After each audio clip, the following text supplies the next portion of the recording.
हरे कृष्णा। योगिनी एकादशी की कथा और उसका महत्व। तो युधिष्ठिर महाराज ने वसुदेव से पूछा कि आषाढ़ के कृष्ण पक्ष में जो एकादशी आती है उसका क्या नाम है और कृपया उसका वर्णन कीजिए। तो भगवान श्री कृष्ण बोले, नृपश्रेष्ठ, आषाढ़ गुजरात महाराष्ट्र के अनुसार ज्येष्ठ के कृष्ण पक्ष की एकादशी का नाम योगिनी है और यह बड़े बड़े पातकों का नाश करने वाली है। संसार सागर में डूबे हुए प्राणियों के लिए यह सनातन नौका के समान है। और अलकापुरी के राजाधिराज कुबेर सदा भगवान शिव की भक्ति में तत्पर रहते थे। उनका हेममाली नामक एक यक्ष सेवक था जो पूजा के दिन पूजा के लिए फूल लेकर आया करता था। तो हेममाली की पत्नी का नाम विशालाक्षी था। वह यक्ष कामपाश में आबद्ध होकर सदा अपनी पत्नी में आसक्त रहता था।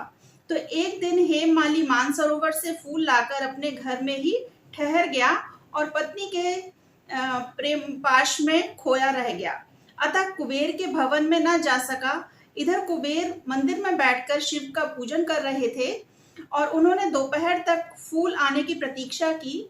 जब पूजा का समय व्यतीत हो गया तो यक्षराज ने कुपित होकर सेवकों से कहा कि यक्षों, दुरात्मा हेममाली क्यों नहीं आ रहा है।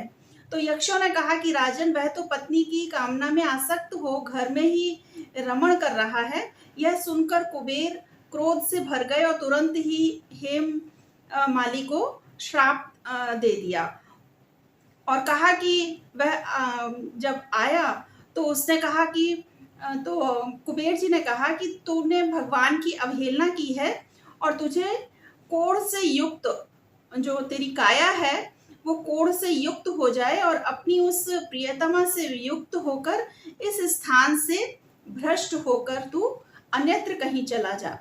तो कुबेर के ऐसा कहने पर वह उस स्थान से नीचे गिर गया और कोढ़ से सारा शरीर पीड़ित हो गया उसका।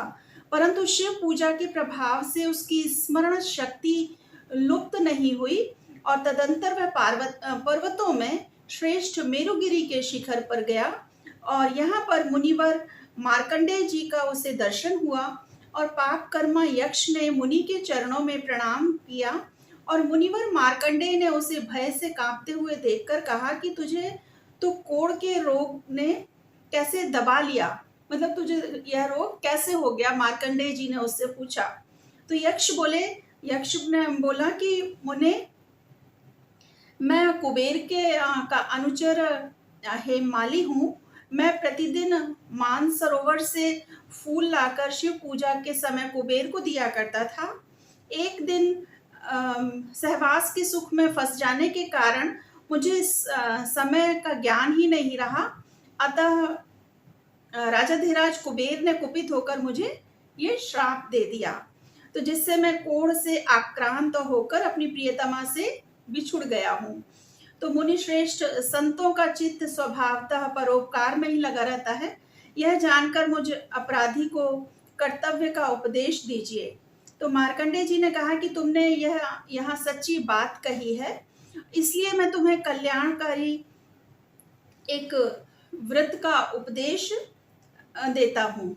तुम आषाढ़ मास के कृष्ण पक्ष की योगिनी एकादशी का व्रत करो। इस व्रत के पुण्य से तुम्हारा कोढ़ निश्चय ही दूर हो जाएगा। तो भगवान श्री कृष्ण कहते हैं, राजन, मार्कंडेय जी के उपदेश से उसने योगिनी एकादशी का व्रत किया जिससे उसके शरीर को कोढ़ दूर हो गया और उस उत्तम व्रत का अनुष्ठान करने पर वह पूर्ण रूप से सुखी हो गया।